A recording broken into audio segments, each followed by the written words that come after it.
میرے محترم بہنوں، بھائیوں اور بچوں، السلام علیکم۔ اللہ تعالیٰ کا شکر ہے کہ اس نے ہمیں رمضان جیسی عظیم نعمت سے نوازا ہے۔ اب یہ ہم پر منحصر ہے کہ ہم اس سے کیسے فائدہ حاصل کرتے ہیں۔ اگر حقیقت میں ہمیں رمضان کی اہمیت کے بارے میں معلوم ہو جائے تو ہماری یہ خواہش ہوگی کہ سارا سال ہی رمضان رہے۔ اللہ تعالیٰ ہمیں رمضان کی برکتیں سمیٹنے کی توفیق عطا فرمائے۔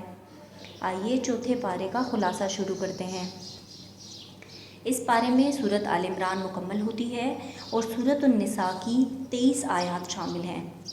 سورۃ آل عمران کی آیت نمبر 92 میں اللہ تعالیٰ فرماتے ہیں کہ جب تک تم اپنی پسندیدہ چیزوں میں سے کچھ اللہ کی راہ میں خرچ نہ کرو گے، اس وقت تک حقیقی نیکی اور تقوی حاصل نہیں کر سکو گے۔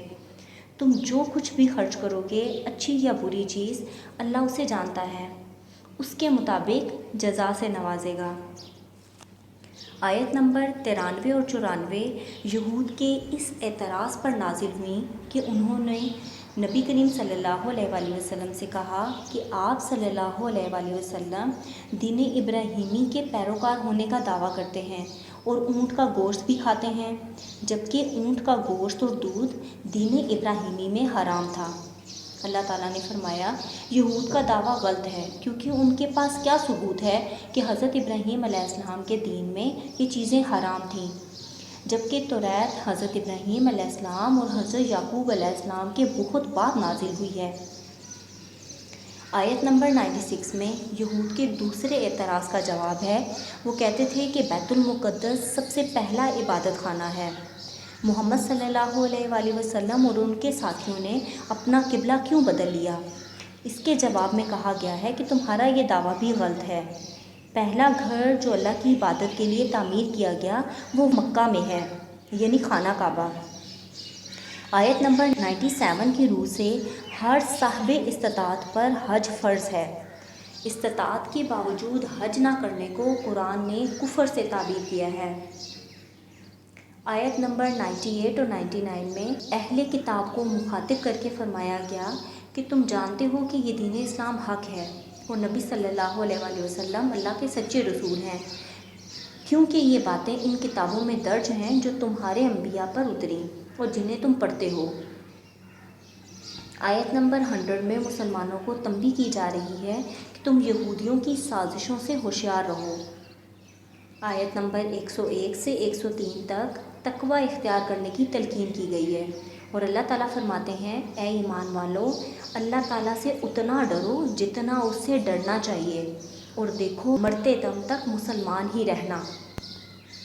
یہاں تقوی اور سب مل کر اللہ کی رسی کو مضبوطی سے تھامے رکھو اور پھوٹ نہ ڈالو کا درس دے کر واضح کر دیا گیا ہے کہ نجات بھی انہی اصولوں میں ہے۔ حدیث کی روشنی میں اللہ کی رسی سے مراد قرآن پاک ہے۔ آیت نمبر 104 سے 110 تک اللہ تعالیٰ فرماتے ہیں کہ تم میں سے ایک جماعت ایسی ہونی چاہیے جو بھلائی کی طرف بلائے اور نیک کاموں کا حکم کرے اور برے کاموں سے روکے، تو یاد رکھو یہی لوگ نجات پانے والے ہیں۔ اور آپس میں اختلاف اور تفرقہ نہ ڈالو، ورنہ تم سخت عذاب کا شکار رہو گے، اور تم ہی بہترین امت ہو جو لوگوں کے لیے پیدا کی گئی ہو۔ آیت نمبر 111 اور 112 میں اللہ تعالیٰ مومنوں کو تسلی دیتے ہوئے فرماتے ہیں کہ اہل کتاب تمہیں ستانے کے سوا اور زیادہ کچھ ضرر نہیں پہنچا سکتے، میدان جنگ میں فتح تمہیں ہی ہوگی، کیونکہ انہوں نے اللہ تعالیٰ کی آیتوں سے کفر کیا اور انبیاء کو ناحق قتل کیا۔ آیت نمبر 116 سے 120 تک کی روشنی میں ہمیں معلوم ہوتا ہے کہ جب تک ایمان نہیں ہوگا، رفائی کاموں پر رقم خرچ کرنے والوں کی چاہے دنیا میں کتنی ہی شہرت ہو جائے، آخرت میں انہیں ان کا کوئی صلہ نہیں ملے گا، وہاں تو ان کے لیے دردناک عذاب ہوگا۔ اور یاد رکھو، اپنے دلی دوست صرف ایمان والوں کو بناؤ، کیونکہ اگر تمہیں بھلائی ملے تو کافر ناخوش ہوتے ہیں، اور اگر تمہیں برائی پہنچے تو خوش ہوتے ہیں۔ اگلی چند آیات میں غزوہ احد کا ایک عظیم سانحہ پیش کیا گیا ہے کہ رسول اکرم صلی اللہ علیہ وآلہ وسلم کے بارے میں کافروں نے یہ افواہ اڑا دی کہ محمد صلی اللہ علیہ وآلہ وسلم نعوذ باللہ قتل کر دیے گئے ہیں۔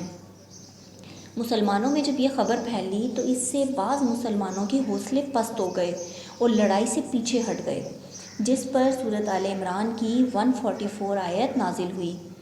اللہ تعالیٰ فرماتے ہیں کہ نبی کا کافروں کے ہاتھوں قتل ہو جانا یا ان پر موت کا وارد ہو جانا کوئی نئی بات تو نہیں ہے، پچھلے انبیاء علیہ السلام بھی قتل اور موت سے ہمکنار ہو چکے ہیں۔ اگر آپ صلی اللہ علیہ وآلہ وسلم بالفرض اس سے دوچار ہو جائیں تو کیا تم اس دین سے پھر جاؤ گے؟ یاد رکھو، جو بھی پھر جائے گا وہ اپنا ہی نقصان کرے گا اور اللہ کا کچھ نہیں بگاڑ سکے گا۔ آیت نمبر 159 میں ارشاد ہوتا ہے کہ اللہ تعالیٰ کی رحمت کے باعث آپ ان پر نرم دل ہیں، یعنی یہ اللہ تعالیٰ کا آپ پر خاص کرم ہے کہ اللہ نے آپ کو اچھا اخلاق عطا فرمایا ہے، اور اگر آپ بد زبان اور سخت دل ہوتے تو یہ سب آپ کے پاس سے جھٹ جاتے۔ سو آپ ان سے درگزر کریں اور ان کے لیے استغفار اور کام کا مشورہ ان سے کیا کریں۔ پھر جب آپ کا پختہ ارادہ ہو جائے تو اللہ تعالیٰ پر بھروسہ کریں، بے شک اللہ تعالیٰ توکل کرنے والوں سے محبت کرتا ہے۔ یہ آیت ہمیں ایک اچھے لیڈر کی خصوصیات بتاتی ہے، یعنی ایک اچھا لیڈر نرم مزاج ہوگا، لوگوں کے قصور معاف کرنے والا ہوگا، ان کے حق میں دعائیں مغفرت کرنے والا ہوگا، کام کے سلسلے میں دوسروں سے مشورہ لے گا، اور جب کام کا پختہ ارادہ کر لے گا تو اللہ سے کامیابی کی امید رکھتے ہوئے کام شروع کر دے گا۔ آیت نمبر 164 میں ارشاد ہوتا ہے کہ بے شک مسلمانوں پر اللہ کا بڑا احسان ہے کہ انہی میں سے ایک رسول ان میں بھیجا جو انہیں اللہ کی آیتیں پڑھ کر سناتا ہے اور انہیں پاک کرتا ہے اور انہیں کتاب اور حکمت سکھاتا ہے۔ یقیناً یہ سب اس سے پہلے کھلی گمراہی میں تھے۔ اس آیت پر اگر ہم غور کریں تو ہمیں معلوم ہوگا کہ اللہ تعالیٰ نے زمین و آسمان کی ساری نعمتیں انسانوں کو عطا فرمائیں مگر احسان نہیں جتایا، لیکن جب محمد صلی اللہ علیہ وآلہ وسلم کو ہماری طرف نبی بنا کر بھیجا تو فرمایا کہ میں نے مسلمانوں پر احسان عظیم کیا ہے کہ محمد صلی اللہ علیہ وآلہ وسلم کو ان کی طرف رسول بنا کر بھیجا ہے۔ آیت نمبر 169 میں اللہ تعالیٰ فرماتے ہیں جو لوگ اللہ کی راہ میں شہید کیے گئے ان کو ہرگز مردہ نہ سمجھیں بلکہ وہ زندہ ہیں، اپنے رب کے پاس روزیاں دیے جاتے ہیں۔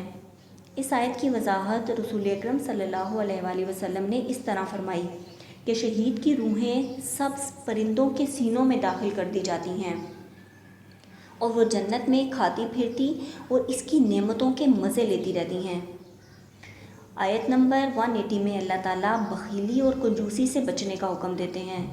حضور اکرم صلی اللہ علیہ وآلہ وسلم نے اس آیت کی وضاحت اس طرح فرمائی کہ جو اللہ کے دیے ہوئے مال کو اللہ کی راہ میں خرچ نہیں کرتا، حتیٰ کہ اس میں سے فرض زکوٰۃ بھی نہیں نکالتا، قیامت والے دن اس کے مال کو ایک زہریلا اور نہایت خوفناک سانپ بنا کر توق کی طرح اس کے گلے میں ڈال دیا جائے گا۔ وہ سانپ اسے جکڑے گا اور کہے گا میں تیرا مال ہوں۔ آیت نمبر 185 میں اللہ تعالیٰ فرماتے ہیں کہ ہر جان موت کا مزہ چکھنے والی ہے اور قیامت کے دن تمہیں اپنے اعمال کا پورا بدلہ دیا جائے گا۔ بس جو شخص آگ سے ہٹا دیا جائے اور جنت میں داخل کر دیا جائے بے شک وہ کامیاب ہو گیا، اور دنیا کی زندگی تو صرف دھوکہ ہے۔ اس آیت میں ایک تو اس اٹل حقیقت کا بیان ہے کہ موت سے کوئی نہیں بچ سکتا، دوسرا یہ کہ دنیا میں جس نے اچھا یا برا جو کچھ کیا ہوگا اس کو اس کا پورا بدلہ دیا جائے گا، تیسرا کامیابی کا معیار بتایا گیا ہے کہ کامیاب اصل میں وہ ہے جس نے دنیا میں رہ کر اپنے رب کو راضی کر لیا، چوتھا یہ کہ دنیا کی زندگی دھوکے کا گھر ہے، جو اس دھوکے سے بچ گیا وہ خوش نصیب اور جو اس میں پھنس گیا وہ ناکام و نامراد ہے۔ سورۃ آل عمران کی آخری 10 آیات کی بہت فضیلت بیان کی گئی ہے۔